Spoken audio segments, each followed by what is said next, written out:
Bismillahirrahmanirrahim.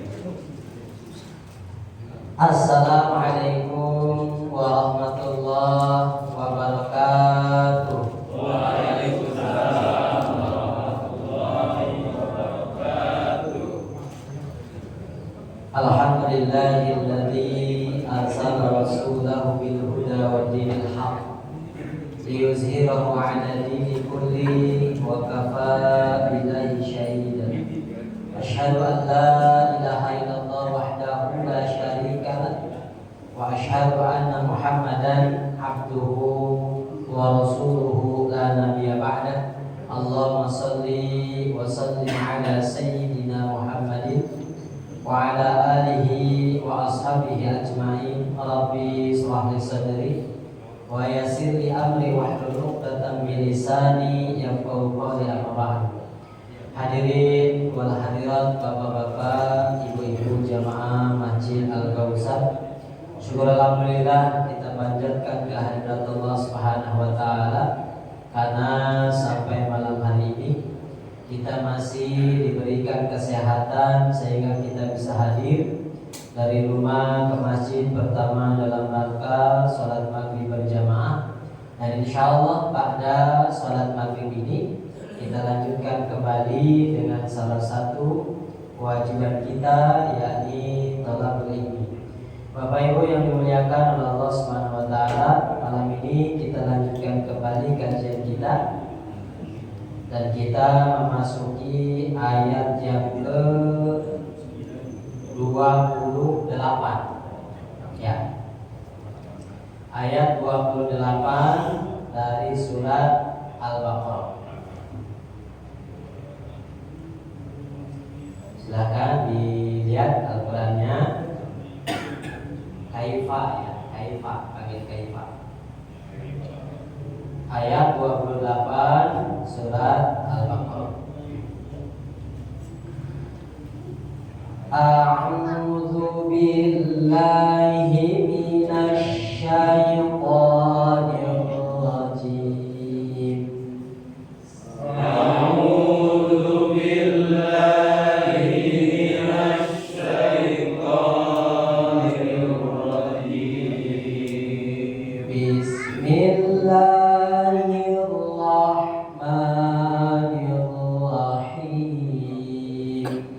Bismillahirrahmanirrahim.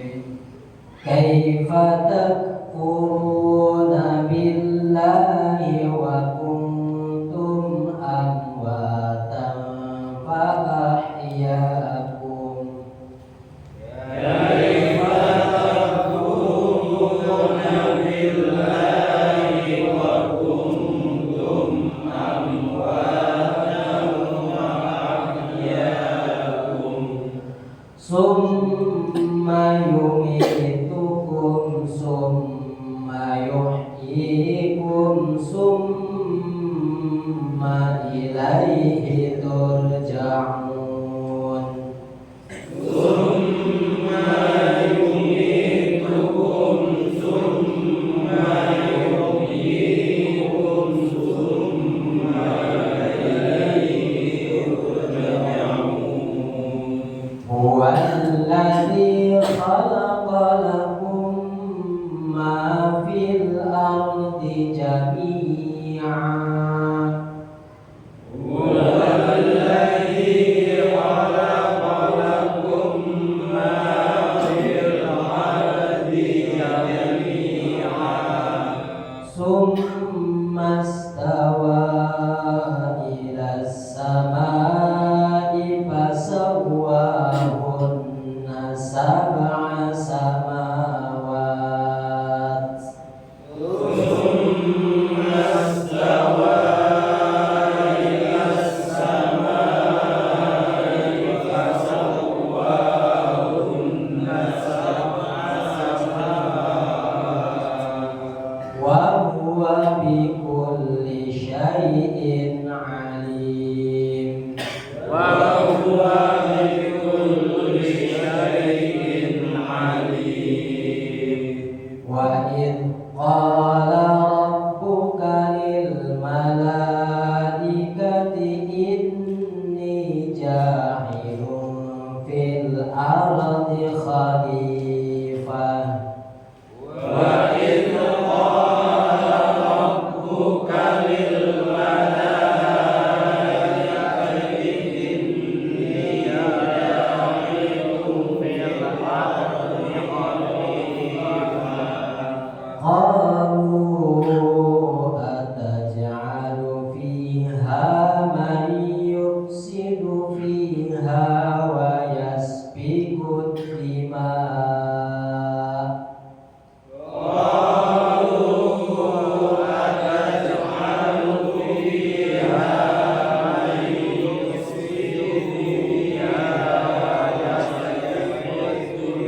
pertemuan yang lalu kita sudah membahas tentang perumpamaan. Kemudian dengan perumpamaan banyak orang yang diberi petunjuk, sebaliknya banyak pula dari perumpamaan tersebut banyak orang yang disesatkan oleh Allah Subhanahu wa taala. Siapa di antara orang-orang yang sesat dengan adanya perumpamaan Allah? Kemarin disebutkan wa ma yudillu bihi illal fasik. Tidaklah kata Allah orang yang disesatkan dengan perumpamaan itu kecuali orang itu adalah orang yang fasik. Lalu kalimat fasik ini label buat orang yang jelek ya Pak, yang punya penyakit hati, suka merusak, pura-pura tidak tahu, itu fasik. Maka supaya kita bisa memahami kalimat fasik itu, sehingga kita bisa menghindari penyakit daripada fasik ini, maka Allah Subhanahu wa taala menjelaskan di ayat selanjutnya bahwa orang yang fasik pertama adalah alladzina yanquduna ahdallah min ba'di mitsaqi. Orang yang fasik ciri pertamanya adalah orang yang merusak perjanjian dengan Allah Subhanahu wa taala. Perjanjian apa kemarin? Perjanjian bahwa kita tidak akan menyembah kecuali hanya kepada Allah Subhanahu wa taala. Artinya kita hidup di dunia ini harus mengesahkan Allah Subhanahu wa taala. Yang kedua, orang yang fasik bukan hanya dia merusak perjanjiannya bahwa dia harus mengesahkan Allah, tapi yang kedua juga orang yang fasik kata Allah wa yaqta'una ma amarallahu bihi an yusalla wa yufsidu nafila. Yang kedua adalah orang yang memutus yang seharusnya sesuatu itu harus disambung. Apa itu? Pertama adalah silaturahim. Kita menjadi seorang muslim taat kepada Allah, tapi kadang kita mudah memutuskan silaturahim dengan keluarga. Maka kata Nabi Shallallahu Alaihi Wasallam, la yadkhulul jannah qatil, tidak akan masuk surga orang yang memutus silaturahim. Nah, silaturahim di sini kemarin adalah kita menjalin hubungan kasih sayang dengan kakak, dengan adik, dengan ayah, dengan ibu, dengan paman, bibi, uwa. Nah, itu adalah orang-orang yang harus kita sambung silaturahimnya. Nah, secara garis luarnya, garis besarnya itu ada 25 orang. 15 dari garis laki-laki, terus 10 dari garis perempuan. Ini adalah orang-orang yang mendapatkan waris apabila memang tidak ada yang menghijab atau menghalangi. Jadi itu ada 25 orang. Maka kasih sayang pun tidak boleh diputus dengan orang-orang yang punya kerabat ini. Tapi bagi tetangga, teman, kerabat, teman sejawat, itu bukan silaturahim, tapi ukhuwah Islami. Kita menjalin persaudaraan di atas akidah Islam. Tapi ketika duanya ini disandingkan, mana yang terpenting? Silaturahim adalah hukumnya wajib, karena diancam oleh Nabi, siapa yang memutus silaturahim masuk neraka. Maka wajib hukumnya. Tapi ukhuwah Islamiyah ini sesuatu yang sangat penting juga. Kenapa? Karena tes awal yang akan ditanyakan kepada kita, Ma ikhwanuka, siapa saudaramu? Jawabannya siapa? Kaum muslimin wal muslim. Jadi muslimin muslimah itu walaupun bukan ada hubungan nasab dengan kita, kekeluargaan dengan kita, tapi mereka adalah saudara-saudara kita dari hidup sampai mati. Nah, makanya kita ini tidak boleh menyakiti sesama muslim, tidak boleh mengambil haknya sesama muslim, tidak boleh menyakiti hatinya, tidak boleh mengambil hartanya, merusak nama baiknya. Siapa yang melakukan itu semua, maka orang yang melakukan ini bisa diancam menjadi orang yang bangkrut di akhirat. Nah, sebagaimana hadis yang kemarin kita sama-sama pelajari. Jadi manjati yaumal qiyamati bisyami wa zakatin wa sholati dan seterusnya.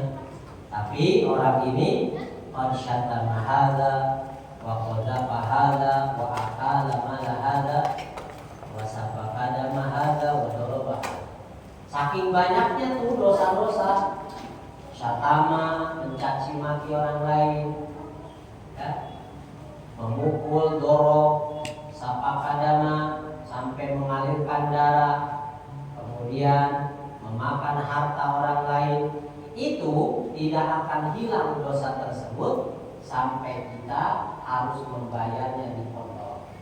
Kontoro ini adalah tempat yang sebentar lagi kita masuk surga. Tapi karena kita punya urusan yang belum selesai dengan sesama, maka di Kontoro itu adalah tempat di mana kita harus membayar. Maka disebutkan karena tinggal masuk doang ke surga, tapi ternyata utangnya banyak sama orang lain, maka diberikanlah pahala puasanya, pahala sholatnya, apalagi zakatnya, hajinya, habis.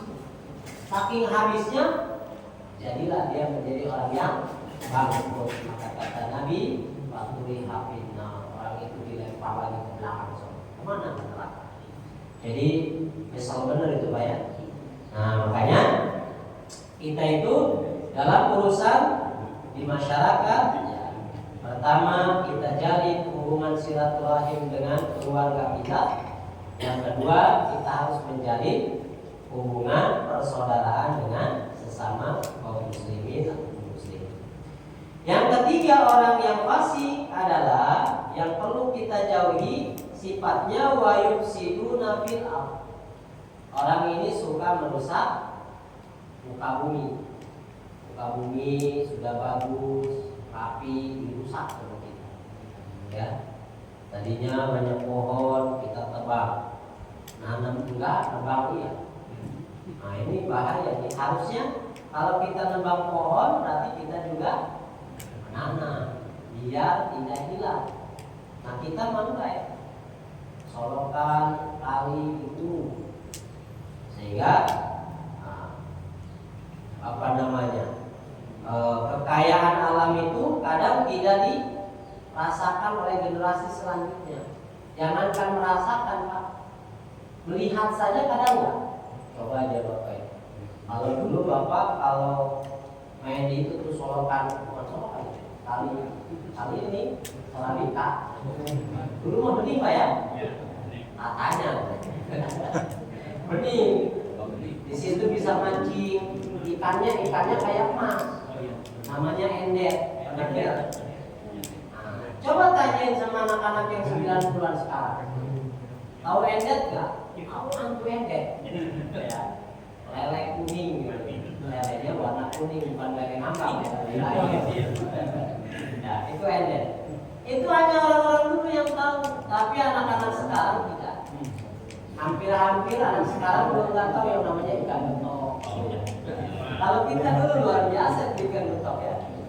Nah, itu menunjukkan bahwa generasi kita ini tidak bisa menjaga melestarikan alam semesta ini. Oleh karena itu, Kita diingatkan oleh Allah, orang yang fasik, orang yang suka merusak, salah satunya merusak tempat tinggalnya sendiri, alam ini. Tidak mau dijaga, tidak mau dilestarikan, maka Bapak Ibu, jangan dianggap orang yang tidak menjaga lingkungan itu tidak berdosa. Justru kita bisa menjadi penyebab hancurnya alam semesta karena tangan-tangan jahil yang kita lakukan. Zahara al-fasadu fil bari wal bahri bima kasabat aydin nas. Kata Allah, banyak kerusakan di darat, di laut, ya di air, di udara, semuanya itu tangan-tangan jahil manusia penyebab. Maka Allah kadangkala menimpakan dari sebagian apa yang kita kerjakan supaya merasakan rusaknya alam ini yang kita lakukan, dikembalikan menjadi banjir. Yang dirasa siapa? Ya, manusia sendiri. Muhammad kan kalau udah banjir, waduh ya ulah kita bisa gawe ya ulah. Waduh bupatinya bisa mau gawe, oh gubernurnya, presidennya, apa yang disalahkan? Padahal yang suka buang sampah masyarakat. Nah, tadi juga persis tuh, saya di rumah lewat, itu lewat kalau ibu-ibu rumahnya itu seberang sana kali. Itu hebat, mungkin dia pemain basket dulu. Itu apa buntelan itu sama tujuh lempar. Wow, saya lihat itu cepat tuh bener-bener. Padahal posisinya lagi banjir itu tadi. Ya itu luar biasa ya. Padahal apa? Di depannya ada tong sampah, tapi lebih senang membuang sampah ke kali. Awas, jangan sampai di depannya ada masjid, ditulis majelis taklim, tapi orang-orangnya gemar pula tuh membuang sampah asal. Berarti apa Pak? Pelajaran toharo yang pertama kali harusnya kita dapatkan dari fikih-fikih Islam itu ternyata hanya sebatas apa? Praktek wudu, ya Pak ya? Praktek mandi.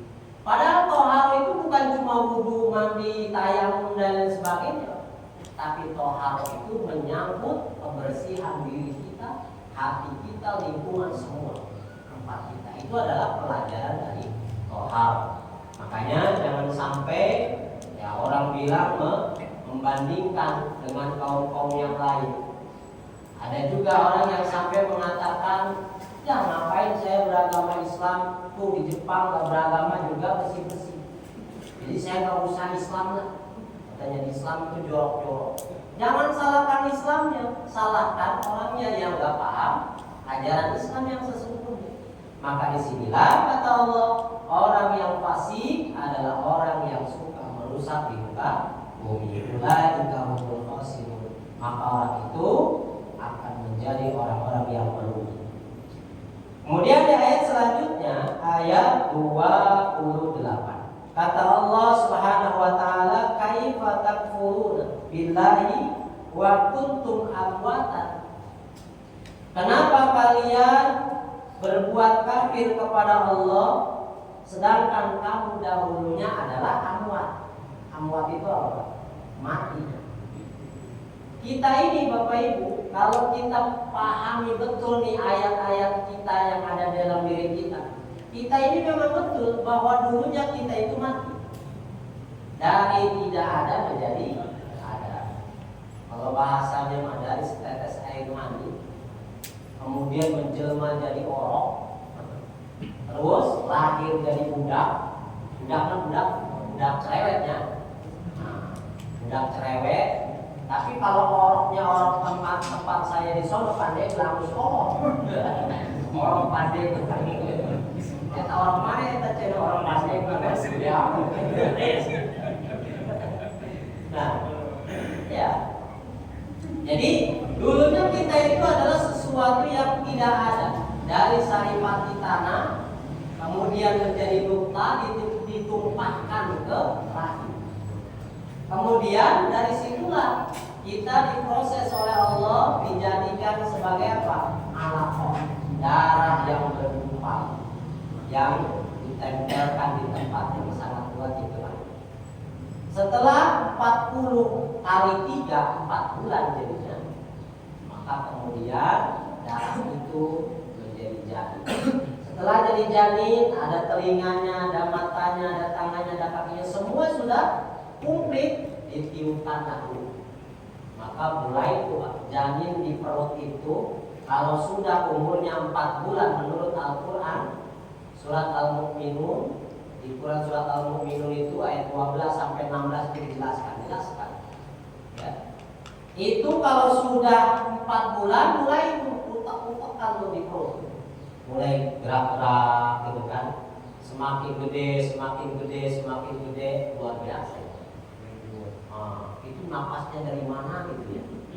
Tapi kekuasaan Allah itu mudah. Allah jadikan janin itu bisa besar, kemudian bisa dilahirkan ke bumi, akhirnya jadi manusia.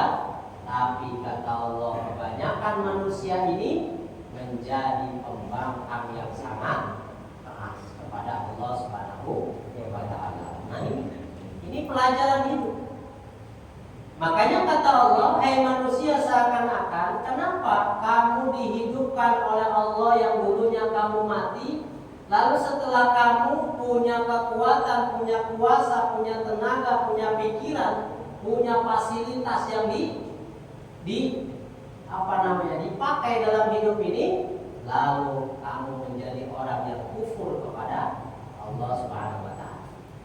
Ya Bapak, kita ini seumur sekarang nih, mungkin umur kita rata-rata di sini sudah 40-50 lah rata-rata ya. Nah, 30 lebih lah ya. Kalau 25 lebih bisa jadi lebihnya nggak tahu panggil.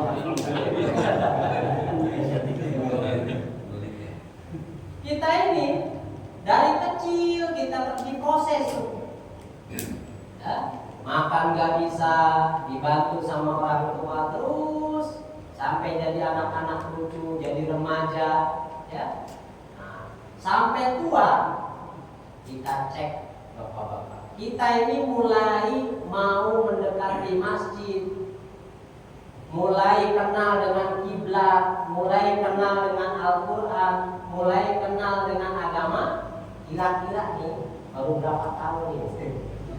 Jangan-jangan gitu kan, kita umur 70, baru 2 tahun kita dekat dengan masjid. Alhamdulillah. Yang rumahnya dekat sama masjid, alhamdulillah nih Pak. Saya termasuk paling dekat Pak sama masjid. Jadi lantai rumah ke lantai masjid tinggal loncat. Cuman saya suka diingatkan, ternyata suara toa itu kedengarannya jauh ke sana.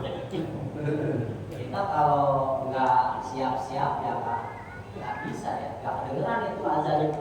Saking jauh deh. Di sini juga kemungkinan sama. Yang dekat-dekat kadang nggak bisa datang ke masjid, jauh-jauh 2 tahun.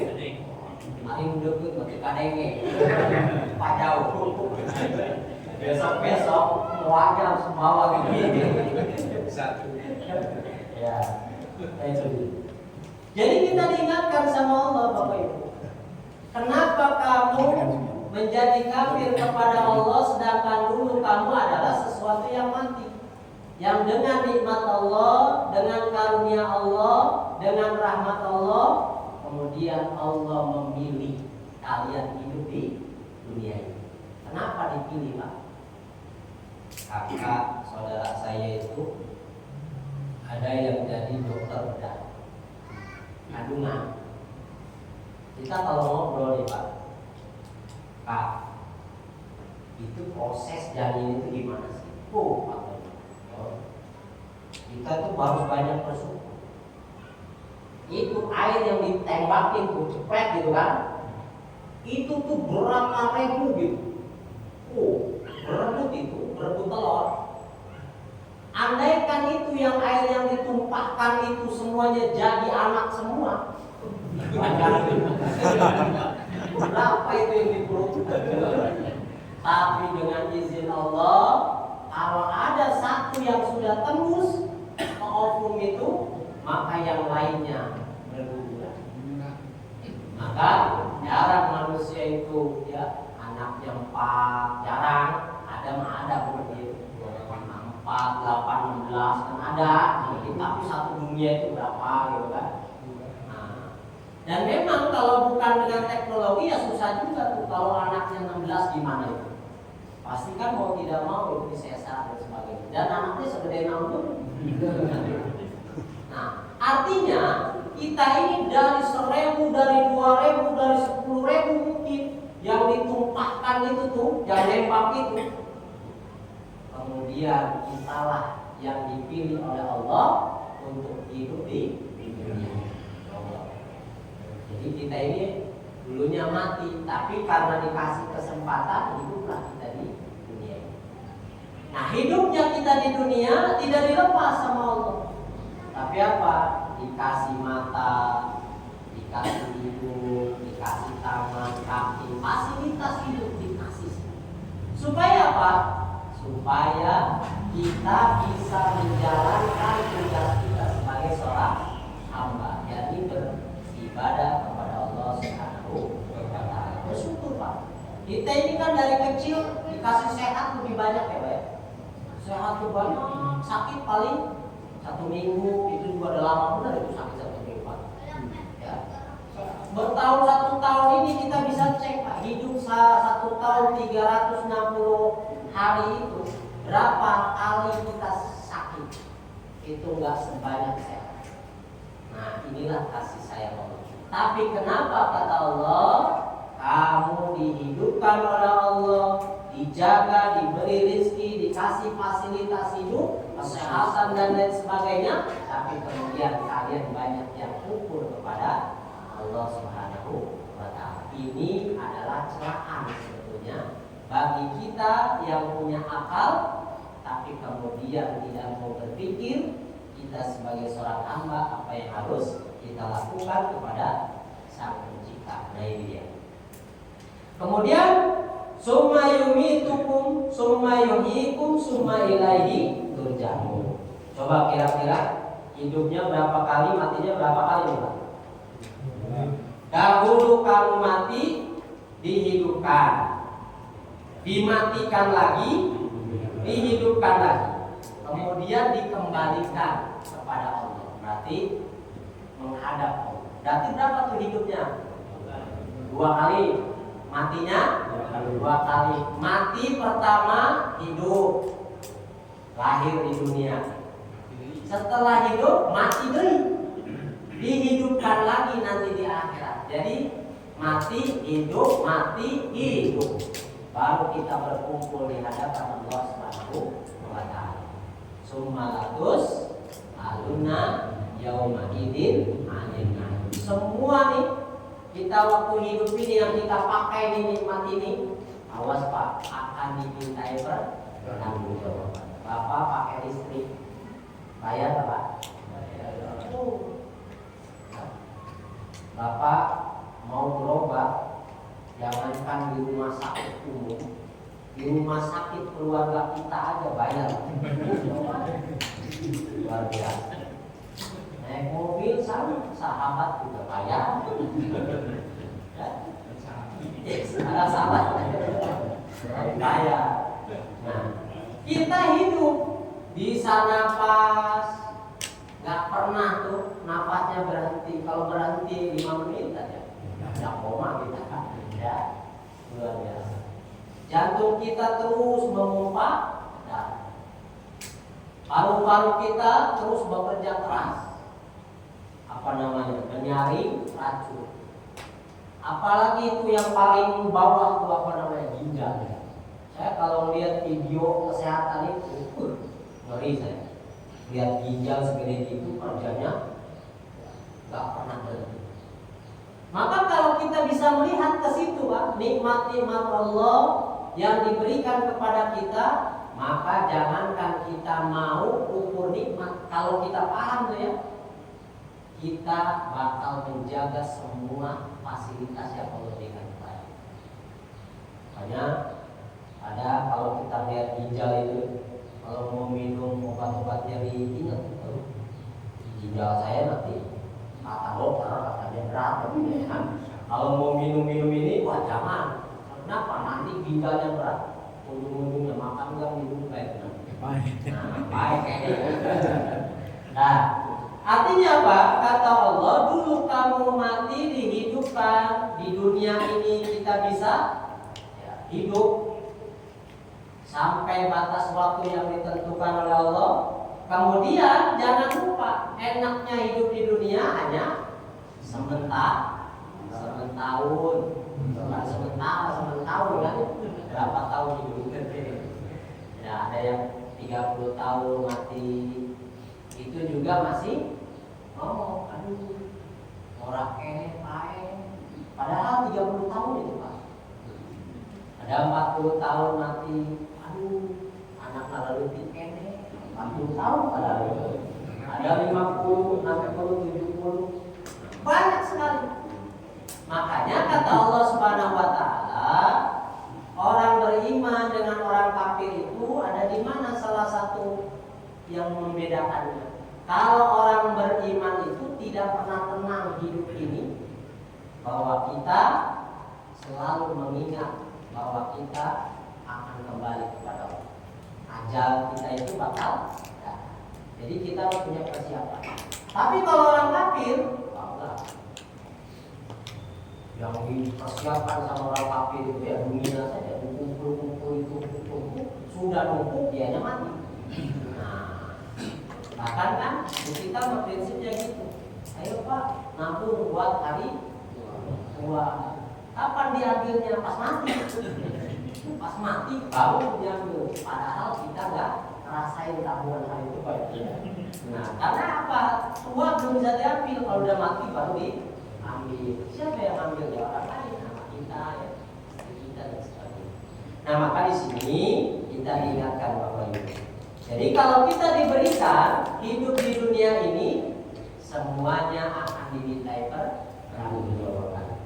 Karena kita hidup, mati, semuanya sudah diatur oleh Allah Subhanahu wa taala. Yang paling perlu kita pahami kalimat terakhir summa ilaihi turja'un, bahwa mati, hidup, mati kita, kemudian hidup, maka kita akan dikumpulkan pada hari kiamat dan semua akan mendapatkan apa yang telah dia kerjakan di dunia.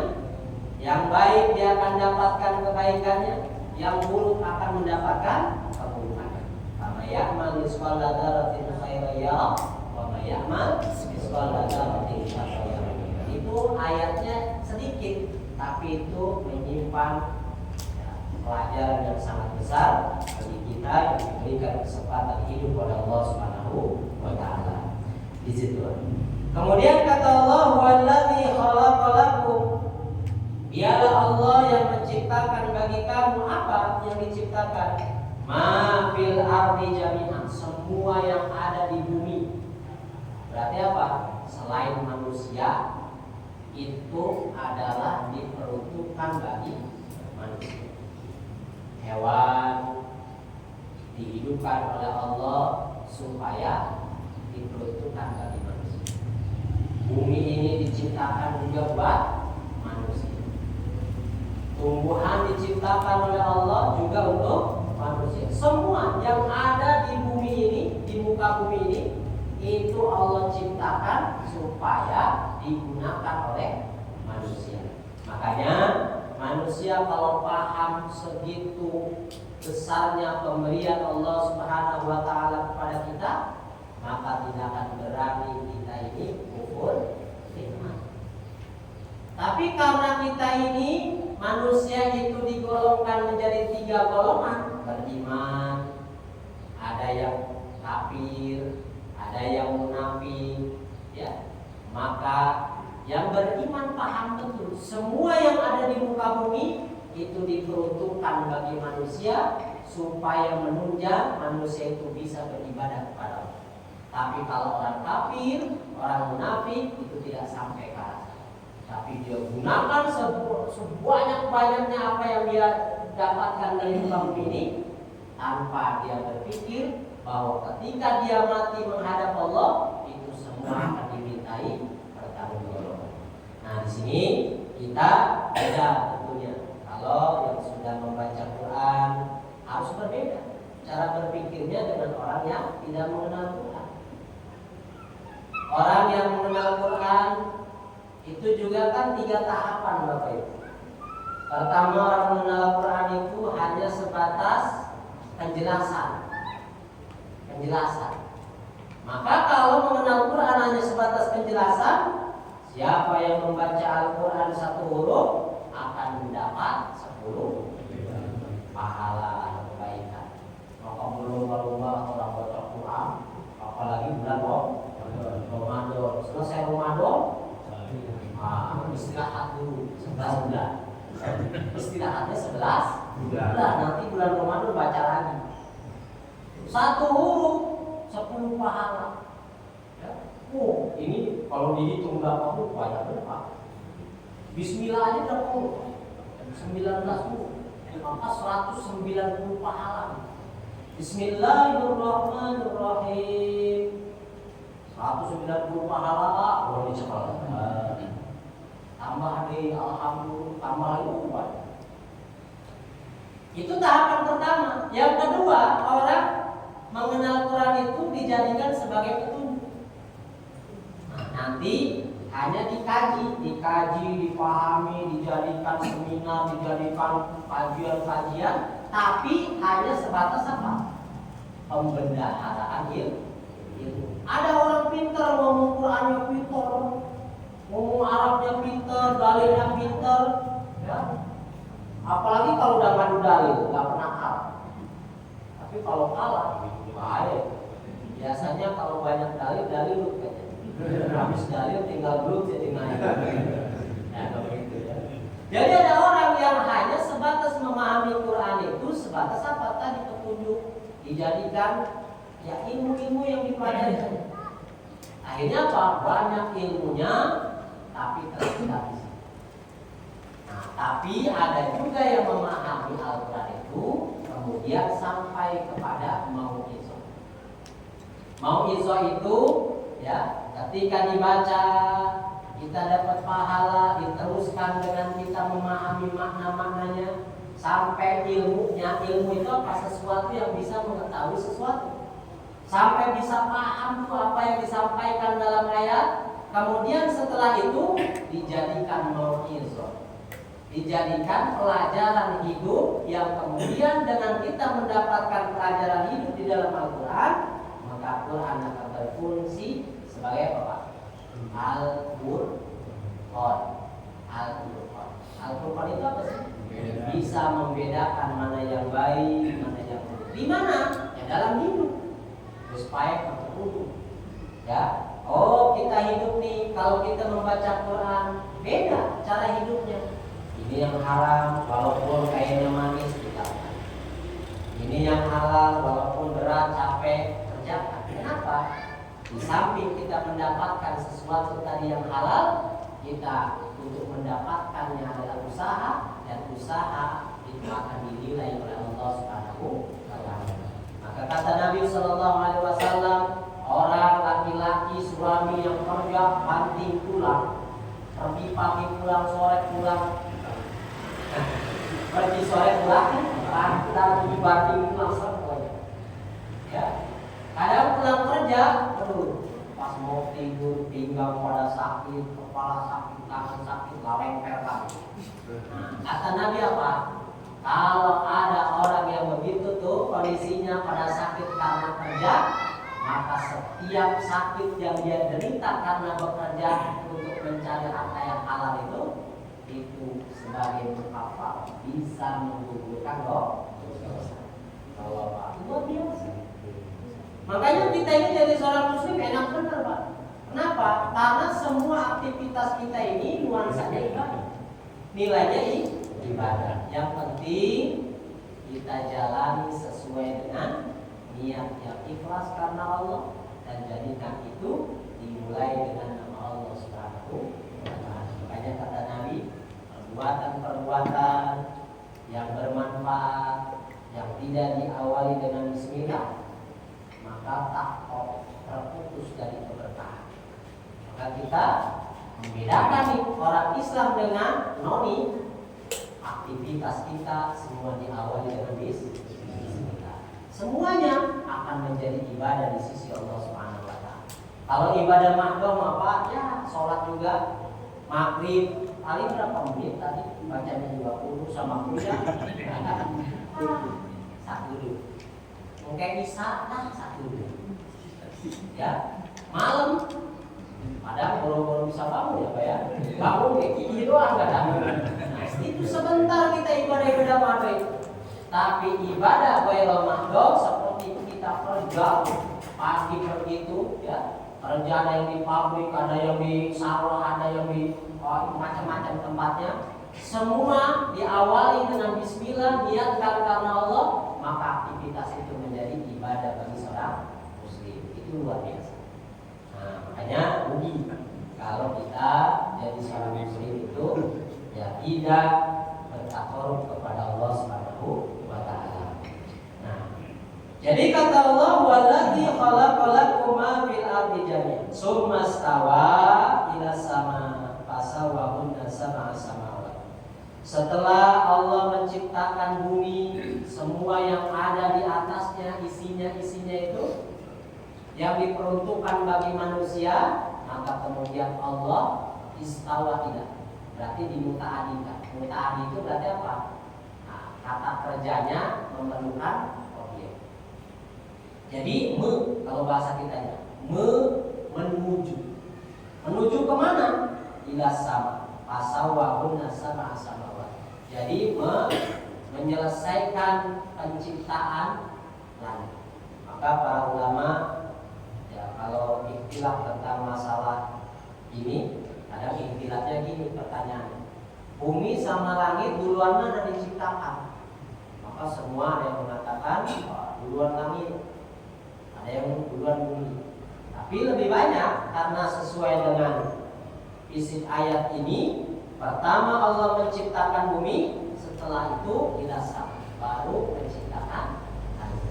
Nah, kita nggak usah ikut langit dulu atau bumi dulu. Yang penting ayatnya sudah menunjukkan Allah menciptakan bumi, kemudian Allah menciptakan langit. Nggak usah kita ribut-ribut. Kayak dulu saya ngajarin tentang masalah Adam Hawa, nggak boleh dekat pohon. Pohon nanya, pohon apa?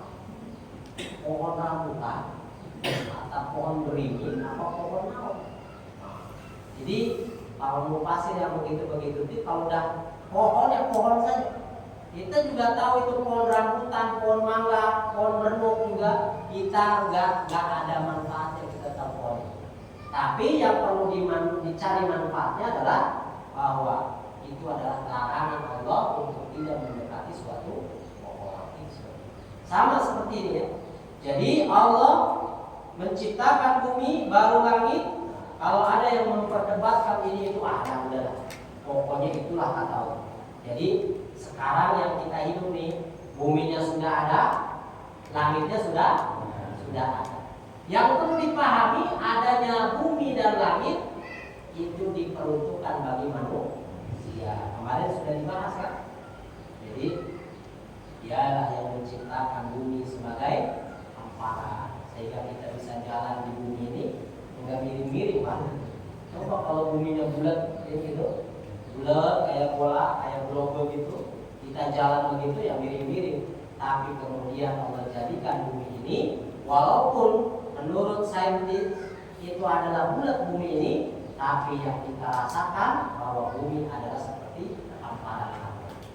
Itu pun adalah kasih sayang Allah supaya kita bisa melaksanakan ibadah secara nyaman. Nah, jadi kita sholatnya yang begini rata. Kalau begini baru sampai sini. Makanya kita bisa melihat ada pertanyaan itu kenapa sih orang kalau naik mobil katanya langsung tidur? Kalau orang kan mikirin kenapa orang naik mobil itu tidur, kemana-mana jalan mau begini, jalan mau begitu. Yang paling tepat itu logikanya apa? Karena bannya itu bulat. Coba bannya segitiga, orang nggak bakal bisa tidur gitu kan. Nah itu logika dari seperti itu. Jadi intinya semua fasilitas itu adalah diperuntukkan untuk manusia supaya bisa digunakan dalam rangka beribadah kepada Allah Subhanahu wa taala. Wa huwa bikulli syai'in alim. Dan Allah Maha mengetahui segala sesuatu. Artinya kita ini hidup di dunia Bapak Ibu dengan berbagai keadaannya, ada yang tertutup, ada yang terbuka, ada yang ramai, ada yang sembunyi-sembunyi, ada yang menyendiri. Semua kata Allah yang Allah ciptakan makhluk di atas muka bumi ini, dari yang terkecil sampai yang terbesar, itu diketahui oleh Allah Subhanahu wa Ta'ala. Maksudnya apa? Kita sebagai orang yang beriman harus punya sikap bahwa kita meyakini kita selalu diawasi oleh Allah Subhanahu wa Ta'ala. Jangan mentang-mentang kita sendiri kita maksiat, ya, karena Allah mengawasi. Atau jangan mentang-mentang lebih banyak bergerombol, kemudian kita nyari kesempatan gopek dan lain sebagainya, kan ada yang gitu. Itu juga jangan. Kenapa? Semua yang besar yang kecil, makhluk apapun di muka bumi ini, semua diketahui keadaannya oleh Allah Subhanahu wa Ta'ala. Wa huwa bikulli syai'in alim. Habis ya? Kayaknya baru tadi saya ngomong. Baik, enggak apa-apa lah. Alhamdulillah tadi kita sudah mulai membahasnya. Insyaallah pertemuan yang akan datang kita masuk ayat yang ke-30. Pelajarannya pada malam hari ini, ya, kita jangan sampai menjadi orang yang diingatkan oleh Allah, dicela oleh Allah. Kita diberi fasilitas hidup, tapi kemudian kita hidup di dunia, di bumi Allah, makan rezeki dari Allah, ternyata kita berbuat kafir kepada Allah Subhanahu wa Ta'ala. Yang kedua, apa yang kita lakukan di bumi ini tersembunyi, mau yang nampak, mau yang seluruh atau terang-terangan, semuanya diketahui oleh Allah Subhanahu wa Ta'ala. Maka tidak ada jalan bagi kita seorang muslim, seorang mukmin, kecuali kita tunduk patuh kepada Allah, menjalankan segala perintah-perintahnya dan menjauhi segala larangan. Mudah-mudahan Allah Subhanahu wa Ta'ala memberikan kemampuan kepada kita untuk selalu istiqomah dalam menjalankan ibadah kepadanya. Kita tutup Bapak Ibu kajian ini dengan sama-sama membaca doa kafaratul majlis. Subhanallah wa bihamdika asyhadu an la ilaha illa anta astaghfiruka wa atubu ilaik. Wassalamualaikum